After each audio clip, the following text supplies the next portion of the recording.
Sometimes it's hard to pick a favourite for the Royal Rumble, especially when names like LA Knight, The Rock and AJ Lee are so high in the estimation of fans that they have put thousands upon thousands of dollars against their names. The Royal Rumble might be 2 months away, but it's still all to play for. I've broken down a top 10 in either the Men's Rumble and the Women's Rumble, and what we're going to do is, using storylines and the betting odds, work out who is going to be the winner so that you don't even have to watch it, but still watch it, because I'm doing a watch party, so why not?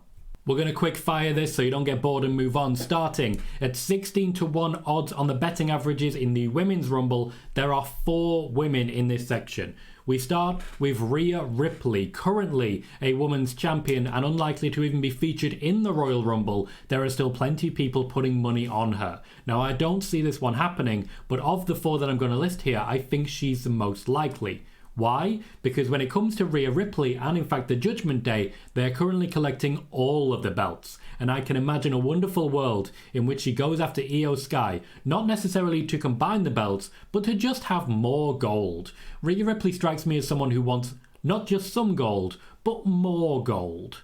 Funnily enough, the champion on the other side, Io Sky, is also in this list, 16-1 from the betting odds, and even less storyline supporting it. She doesn't seem particularly interested in collecting all of the gold, and for Io Sky, all of the interest, all of the intrigue revolves around damage control. Trust me, those names are going to come up later. Io Sky is herself more likely to win in these odds than Kairi Sane or Asuka, both of whom could potentially turn on Io Sky when it comes to current storylines. I just don't see it happening. Dakota Kai is currently positioned to be in charge of damage control going forwards when someone else whose name I'm going to mention shortly decides to break it off, or the decision is made for her. AJ Lee returns at the Royal Rumble, wins and goes on to compete against a Rhea Ripley or an Io Sky. That should be a headline in itself, based on not only the fans who are putting money on this, but also fans all over social media. Since the return of CM Punk, the name AJ Lee has not been far from anybody's lips. Is it going to happen? I think she'll actually make an appearance. I do think that's likely at this point, because I always thought she wouldn't return on the basis of the CM Punk chance that would follow her. A one-night appearance, which the WWE would be very much hoping led to more, I can see happening. Winning? No chance. No chance in hell. Our last woman at 16-1, Bianca Belair, someone you literally cannot rule out. A holder of championships at the top level for a long time now. She could definitely step up against Rhea Ripley. Those two did have a moment the night after WrestleMania, and she does have history with Io Sky being screwed over at the last. Winning clean in one time, but losing because Bayley in another. If there's no Bayley, there's nothing stopping her. Next up, 14-1 on the betting, we have Liv Morgan, someone else who will be due to return around that time from injury.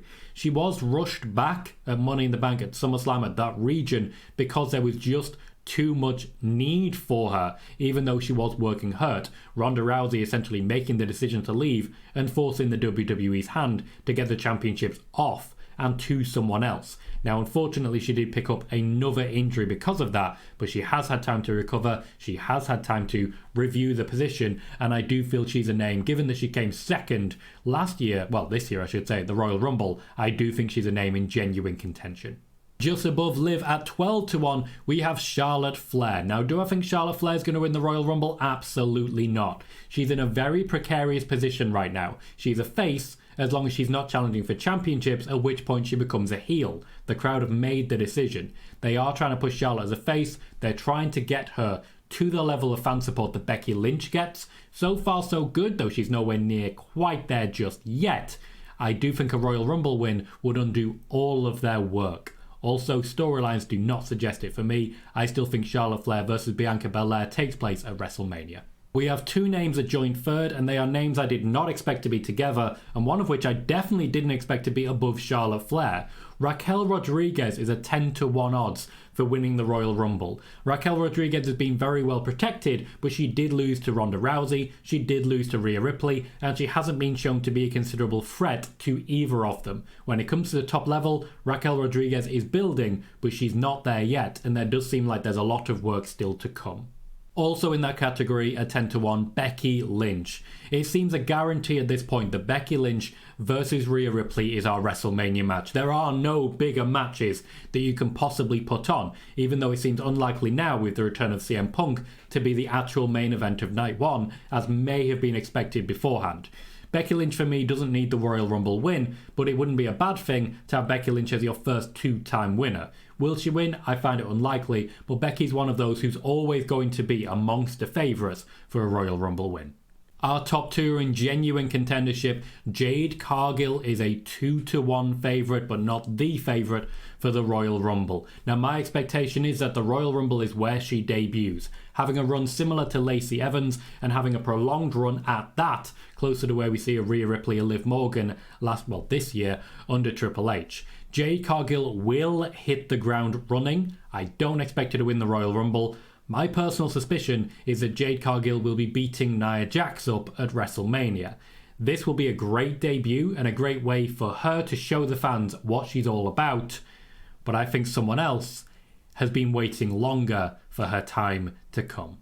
That's right, your time is up. Bayley's time is now. Damage Control have been this close to splitting up for months now, and they are really building with Bayley being the problem. Io Sky is the champion. Bayley has proven herself time and again to be a very good ally and someone worth having in your corner, but they seem unhappy to have her at this point. Bayley is the favourite. I think she does win the Royal Rumble, and then we do see the breakup of Damage Control shortly afterwards. Bayley, for me, has constantly been proven to be deserving of Royal Rumble wins, of championship wins, of WrestleMania main events. I think now's the moment. She's fought off her Johnny Knoxvilles already. It's time to turn it round and make Bayley the whole damn show. Moving on to the men's side, I'm pleasantly surprised to see that Roman Reigns, the current champion, doesn't feature, though Seth Rollins does and will shortly. There are two people at 16-1 odds, two people who are currently beating the hell out of each other on Monday Night Raw. We start with Jey Uso. This is a 16-1 odds because it's very unlikely, but there is a storyline that exists for it. Jimmy Uso did screw Jey Uso out of an opportunity to win the championship from his cousin Roman Reigns at SummerSlam, and everyone seems to have completely ignored that fact. Jey Uso seems all set to face Jimmy at WrestleMania because Jimmy is a nuisance, he's a pest, he's a parasite, and Jey needs to squash him like a bug. The other 16-1 odds is Drew McIntyre. He does have a continuing feud with Seth Rollins, though he has had a couple of matches and I don't see it going much further. Roman Reigns, though, is very much in Drew McIntyre's sights. The only thing that tells me that's not going to happen is a Drew McIntyre heel turn, though it can be argued that he is justified in his positions. And if you're justified, I'm sure you could turn the fans back around in your favour, particularly against someone as hated and respected as Roman Reigns. Three men are at 12-1, one of which is a bigger surprise, one of which is a champion, and one of which has just returned to the company after a prolonged absence.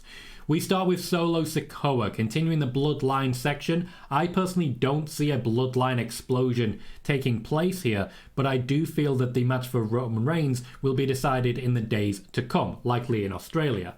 For the Royal Rumble, Solo Sikoa I feel would be a great shout and a great elevation of his character. He did just beat John Cena. They're building towards something for him, but I don't think now is the time, and instead I think Solo Sikoa will be taking on Randy Orton.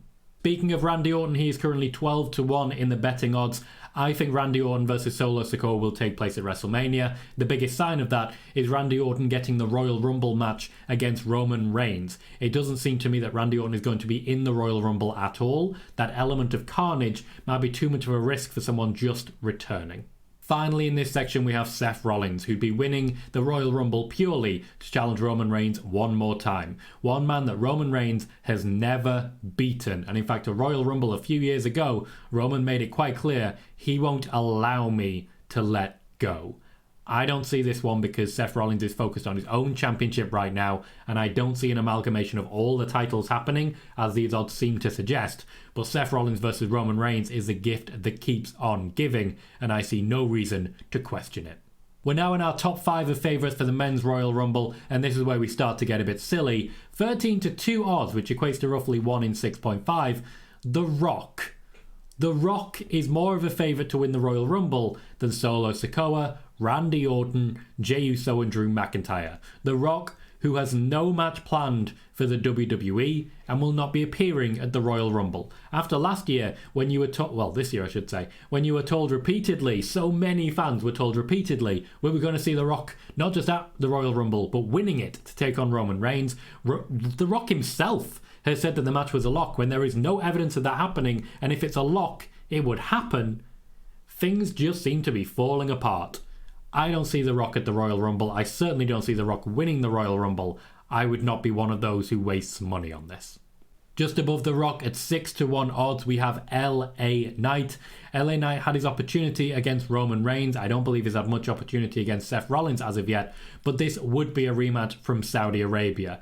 LA Knight has been largely, I wouldn't say forgotten by WWE, but he's moved firmly down the card since that match in Saudi Arabia, in which Roman Reigns seems to have done him kind of a favour. At WrestleMania, I see LA Knight winning the United States Championship from Logan Paul. That gets huge amount of eyes on the product and on LA Knight himself. But what he's been doing at the moment on SmackDown is revolving around the bloodline without ever really being a legitimate threat to them. I don't think LA Knight is that top level, at least not yet. Our three favourites should at this point be pretty clear, but let's lay out the order for you. Gunther is third at a 9-2 odds, which is a 1 in 4.5. Gunther is currently the Intercontinental Champion, and he had a tremendous Royal Rumble last year, essentially embarking on a 20-minute match against Cody Rhodes to finish the show, and what a match that was. It was a guarantee of quality, because Gunther is one of those who it's simply impossible that he has a bad match. He's too talented, too diverse in his offense, too interesting a character. I do think there is a huge feud coming between Gunther and Seth Rollins. I just don't think a Royal Rumble win is how we get there. What I would look at for Gunther at WrestleMania is winning an Intercontinental Championship match against the Beast Incarnate, Brock Lesnar. And let me know if you're excited about that one, because it's hyping my bloodstream, I'll tell you that. Second favourite is Cody Rhodes at a 7-4, which is a 1 in 1.75. I don't entirely understand betting odds, but I'm laying it out as best I can for you. Cody Rhodes versus Roman Reigns seems guaranteed. A rematch from this year's WrestleMania. Oh hey, I said this year's and not last year's. Unfortunately, a lot of the steam has been taken out of that train for Cody. The loss this year hurt him. And in many ways, the lack of Roman Reigns ever since has hurt him even more, because your opponent not only beat you, he went on holiday afterwards because you were that little a threat to him. Cody Rhodes has also found himself a little bit demoted by other people being more involved. You've seen Randy Orton return, and in many ways he's taken a bit of steam away.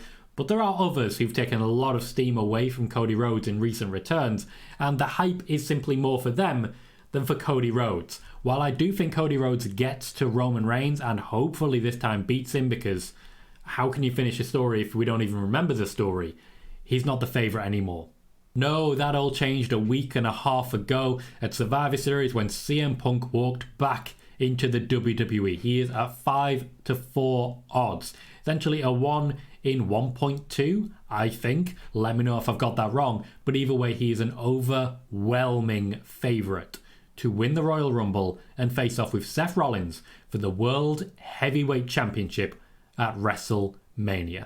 Let me know who you have in the comments for the Royal Rumble. Let me know if you believe some of these favourites and whether or not you'd rank them differently. In the meantime, be sure to check out more PLE Wednesdays next week, and thank you very much for watching.